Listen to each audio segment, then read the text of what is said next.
Okay, let me get this one going. Make sure I don't trip over any wires. All right, we're good to go. Okay. Okay, so tell us a little bit about how the maglev works and what makes it different from a conventional train. Okay, well, what makes it different from a conventional train is that there is no contact with any surface. There's no friction, no wear, no noise, anything. It just glides on a sort of a magnetic cushion. In our system, it's in our about sys- 6 inches off Yeah, contact. off the contact, and it just glides and is propelled magnetically. So a maglev vehicle has no engine, doesn't burn oil, makes no noise, except a whoosh of air, and that's it. So it's a completely new mode of transportation. It's not, maglev is not a completely new idea. People were thinking of it maybe 100 years ago. But the things that they had to work with back then weren't powerful enough to give a real practical vehicle that can carry heavy It's loads. just a concept. So until we sort of came along in the mid-60s and showed how we could really lift heavy loads with magnets, maglev did not take off as a transportation idea. People had known for 150 years or so that the electromagnetism was extremely strong, but it's normally unstable, like the thing you put on the front of your refrigerator with a magnet or something, sucks it in. And getting stability is the difficult part of the deal. And we have what we call electrodynamic. That is, it's a moving electrical system, and it sort of works like the transformers on the poles that we recently had trouble with the storm.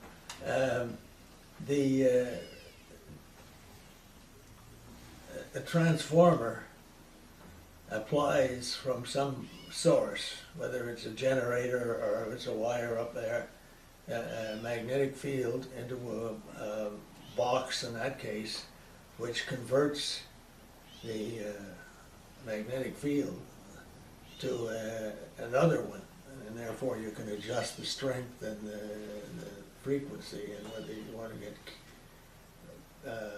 the power and electricity is the product of the voltage times the current. And just as in your house, you go from very high voltages and low currents so they can have long runs of wire down to 125 or 30 times 2 tapped off. But basically, you have a low voltage in your house. It's still enough to hurt you, but it isn't terribly high. And so we came up with this scheme where when the magnets are moving on the train, the vehicle has to be moving, but a few miles an hour, and then it induces current in shaped loops of metal, which provide the strong and self-stabilizing. It doesn't require any gizmos to keep it in position. It automatically goes back to its, by repulsion, to the position it's supposed to be in. And it's really a basic concept. If I could just interject what Gordon is saying and just take a very simple example. Imagine you had a set of aluminum loops on a surface moving from me to Gordon, and this was a superconducting magnet. Well, if it's moving, what it does is the magnetic field from the superconducting magnet induces currents in these aluminum loops. So the currents in the loops interact with the magnetic field of the superconducting magnet and hold it up. Now if the superconducting magnet gets closer to the aluminum loops, the force gets stronger, so it pushes it back up.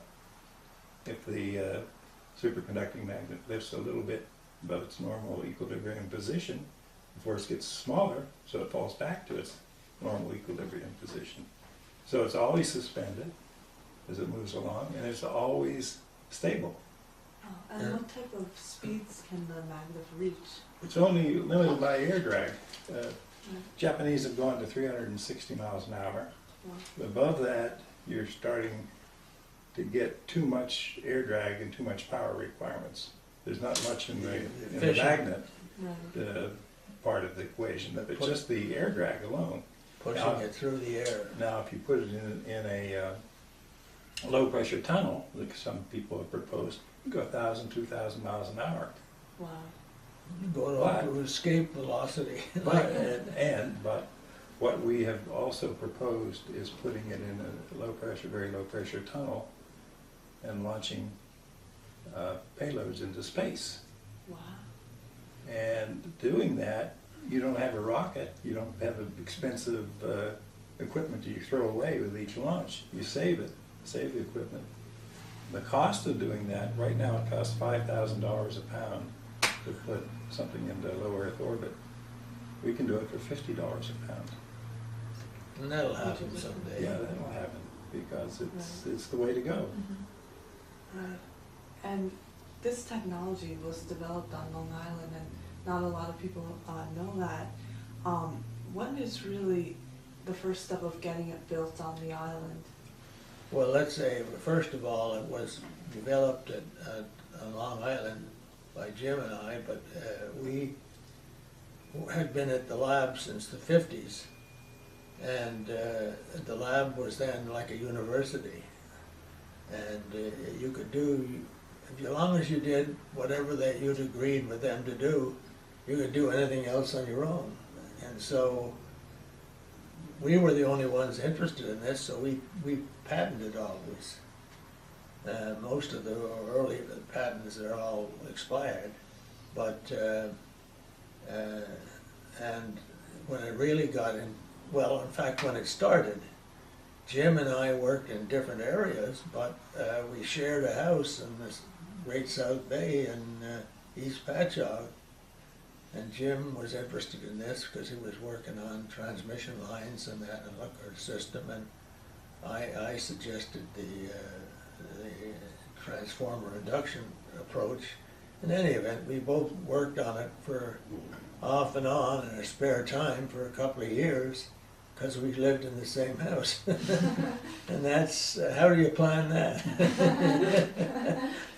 Which is what I told the Japanese. But that's, and Brookhaven has never supported us, they've never heard us, and they let us come, and every spring they invite us to talk to all the Long Island school children who want to have maglev contests with little permanent magnets, and we do, and we're treated very well. But none of them has ever suggested really doing joint business with us because they're like all the same. The university is, I mean, they love to brag about and mean it that they're doing all these things for society, but they're so close-minded that they think that only the people are on their staff. Mm-hmm. Now, what their patent rules are, we don't know today, but that's how we ended up doing this. Well, anyway, but Brookhaven has been very supportive. They like the whole thing about maglev. They'd I think like to get involved with us, but the real problem is that it's hard to shift America away from its current transportation systems. Or anything else. The highways, the airways, and the rail. And so anytime we have made proposals in the last 15 or 20 years, they always get turned down. Almost always. We did have several years of government support when we were making magnets and stuff like that. The Moynihan influence. We had a laboratory down in the airport down at Titusville in Florida, and we also had a laboratory at the airport down near Shirley. So we did all our work making components, magnets and guideway panels and all the rest. So we proved out the whole technology in that phase of the work. which went on, I think, from the late 90s to 2004. But since then, we feel we're ready to start building a real test track here on Long Island. And that's what we've been proposing the last 6 or 7 years. But we haven't been able to break through because the government has been fixated on high-speed rail, and that's about it. There's not been much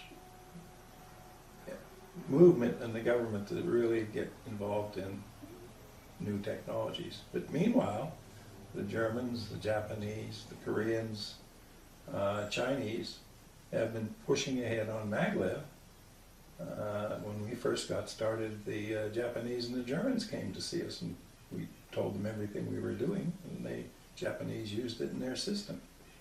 And so it's really a political decision, not a technical decision, that's held us back from building a facility. What we want to do is build a facility out at Calverton where we will test vehicles on a track there, up to 2.5 mile in length. We'll test high-speed vehicles. We'll also test them on a railroad spur that's out there, using the panels mounted on cross ties. So we've determined both types of use of maglev, and we proposed to basically a 30-month program, at which point, at the end of that, we would be ready to start applying it on railroad tracks. And then following that would be a second phase where we'd build a longer high-speed elevated track to test it at speeds up to 300 miles an hour. And what we'd like to do is to build that track between New York City and Stewart Air Force Base up in Newburgh along the thruway. So New York has very congested airways, as you know. JFK, LaGuardia, and Newark are all pretty much saturated in terms of airways. There's a big airport up at Stewart, which could become the 4th international jet airport for New York. But it's very hard to get to Stewart.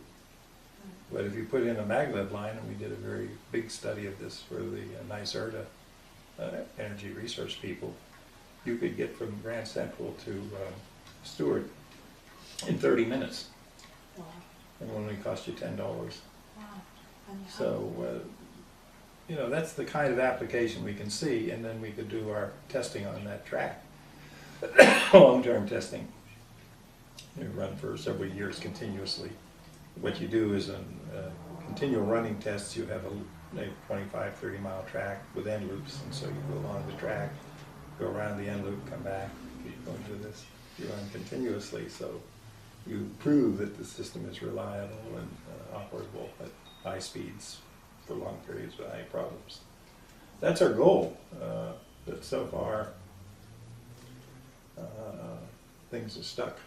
Yeah, but we have a partner at Brooklyn Poly. I don't know, I guess now it's NYU Poly, but he's a retired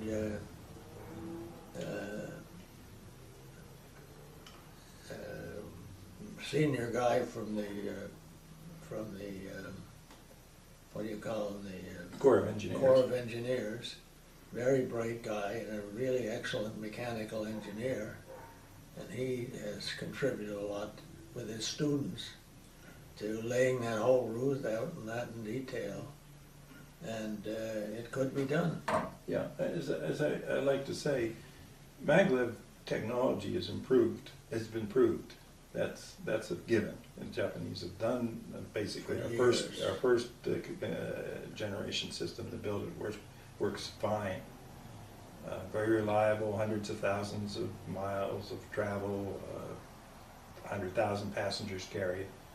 And they're going to build a line, extend that line from Tokyo to Osaka, which is 300 miles, and they're gonna carry 100,000 passengers a day. So maglev is operable, proven technology. Furthermore, they're a private company now, and they've been questioned on some extension, and that Yeah, either they've part been- of that line, whether to do or do it with high-speed rail, and the president said, no, we're gonna do it with maglev because it's better and Right. safer. Well, and not Cheaper. only are they building that, you're gonna build that line from Tokyo to Osaka, but they've come and proposed to the State Department that they wanna build their maglev system from Baltimore to Washington and then to New York City. Wow, and how long would that take to travel from Baltimore to New York City on the maglev? Oh, it would take An hour. about 40 minutes, Wow. yeah. Compared to if usually. It's about 3 hours now, Wow, yeah. that's a big And difference. you Yeah. wouldn't bump along and use servos. You go out and look It'd at be very the comfortable. It'd be like- wheels are It'll be like sitting here. parking, and then they use servos to smooth it out, you Yeah, know? it would be much less comfortable. But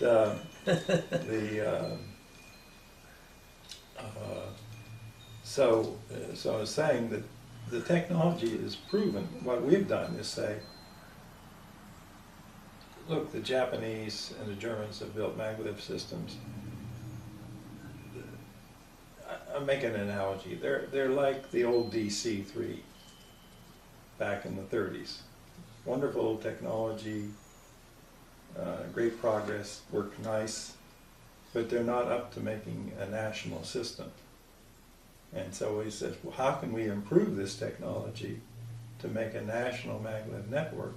What we're proposing is a 28,000-mile national maglev network, which would connect 174 metropolitan areas in the United States. Travel anywhere in the country in a few hours, low cost. And so we said, how do we improve it? Well, we came up with some patented improvements, which we want to test at this facility in Calverton. As Gordon mentioned, a different kind of superconducting magnet that can do more things.